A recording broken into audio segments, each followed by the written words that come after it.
Hope everybody enjoyed their Sunday. I'm finna get to reading from The Financial Literacy for All by John Hope Bryant, one of my favorite books.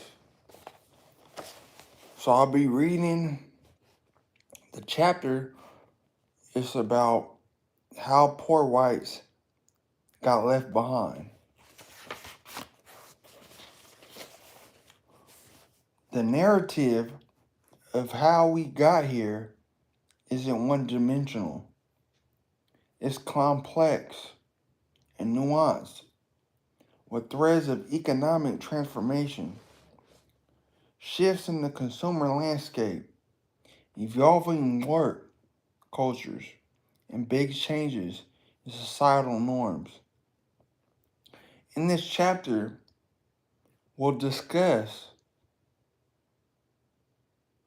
our poor and struggling white brothers and sisters. Their history harks back to the origins of America, the country itself. Early on, poor whites and poor blacks actually got along. They were friends in the early 1600s and were only driven apart because of the short-sighted economic interests of the then ownership class. This entire period was broken capitalism on steroids. Fast forward to the 20th century, when poor whites would find their economic footing. For much of the 1900s, America rode the waves of its industrial progress. Manufacturing industries sprouted, flourished, and provided the backbone to the country's economic growth. This era was characterized by a prevalence of blue-collar jobs, jobs in histories, and shipyards on railers. In the coal mines and at steel mills back then, a job on the factory floor or at the shipyard was a ticket to a middle-class lifestyle. That's big right there.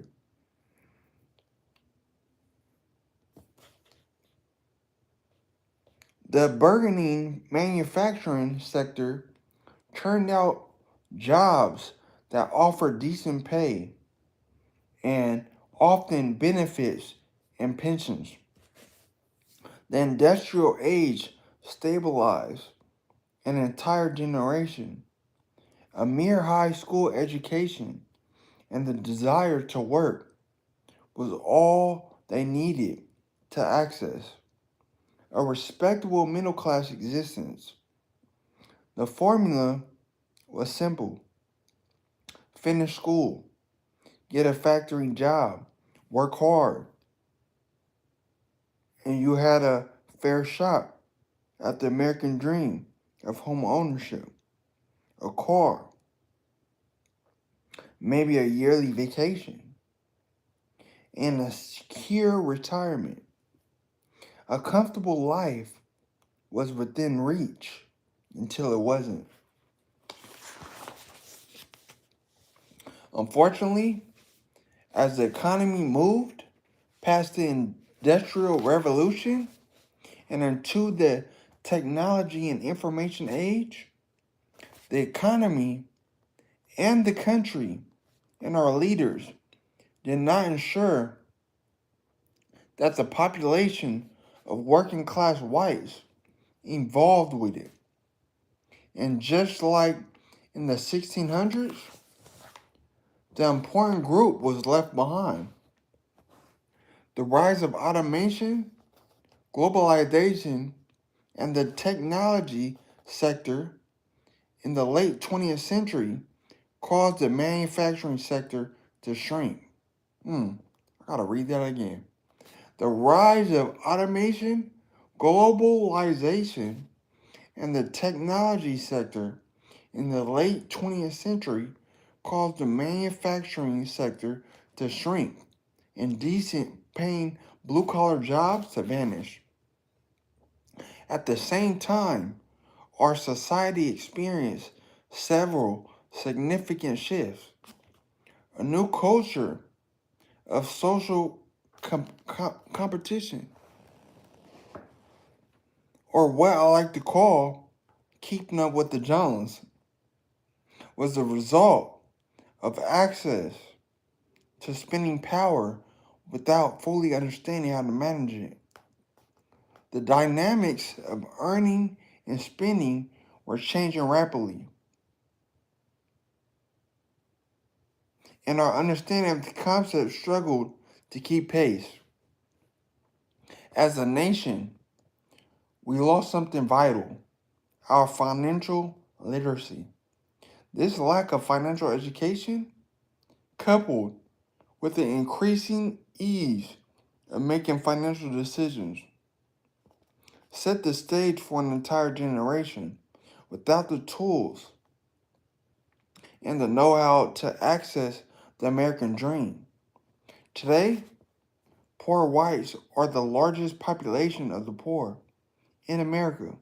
And yes, financial literacy would have represented possibly the most significant economic development tool available to them, helping to boost them into the middle class in good times and protect them for the trapdoor of poverty and bad.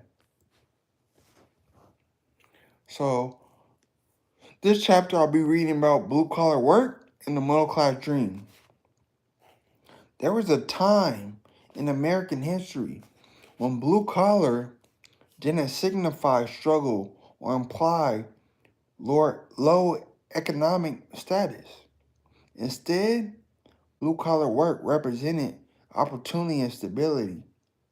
These jobs, primarily in manufacturing and other industrial sectors, were the lifeblood of the white American middle class for much of the 20th century. Blue collar jobs were born out of the Industrial Revolution and the subsequent boom in the manufacturing sector. The factories that sprung up across the nation needed labor, and people flocked to them in search of steady employment. These jobs often didn't require advanced education or formal training, making them accessible to a broad swath of the population. Working in the manufacturing, mining, or construction industries could be physically demanding, but it also provided a fair wage, health benefits, and often a pension. A blue-collar job was a gateway to the middle class, a means of earning a comfortable living and achieving the American dream. Picture a young white man, freshly graduated from high school, securing a job at the local factory. His wages are enough to support a family.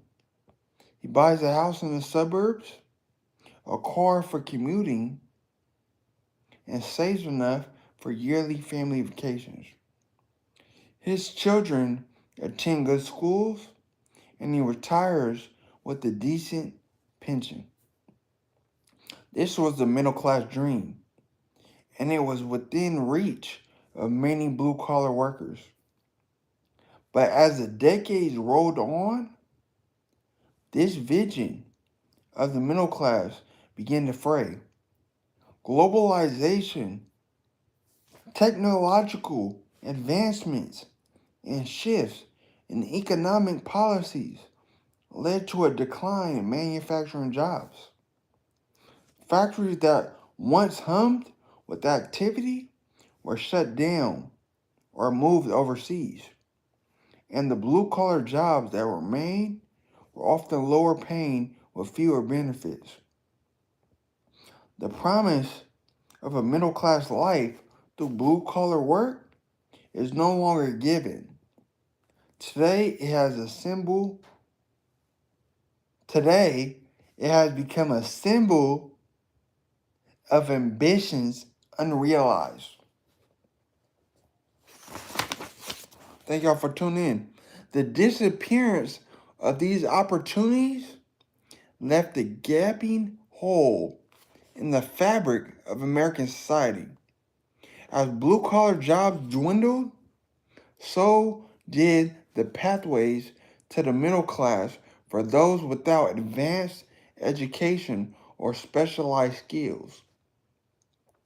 This change marked the beginning of a deepening economic divide that led to a deepening social divide. When you take away someone's opportunity without something substantive to replace it, you take away their hope. And what is left in its place? I'm gonna ask y'all, and what is left in this place? Resentment,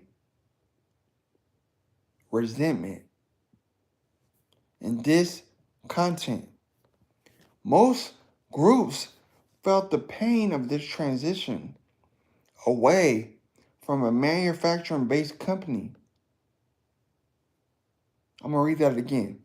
Most groups felt the pain of this transition away from a manufacturing-based economy, but none more so than lower-income whites. They were the ones whose path to the middle-class American dream through blue-collar work was destroyed. With the loss of a job security, stagnating wages, and without the education, financial or otherwise, to pursue other earning streams, their ability to support their families was undermined. For them, the economic ladder was broken.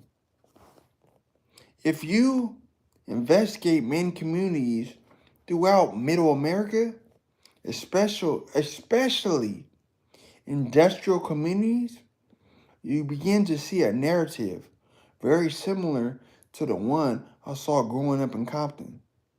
A sustained lack of financial literacy coupled with the lack of opportunity that invariably leads to a lack of hope and an increase in poverty.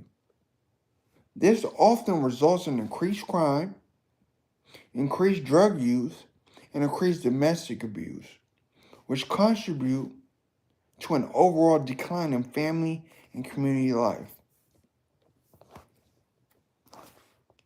Conversely, introducing financial literacy and opportunity to these communities often a new sense of hope and belonging.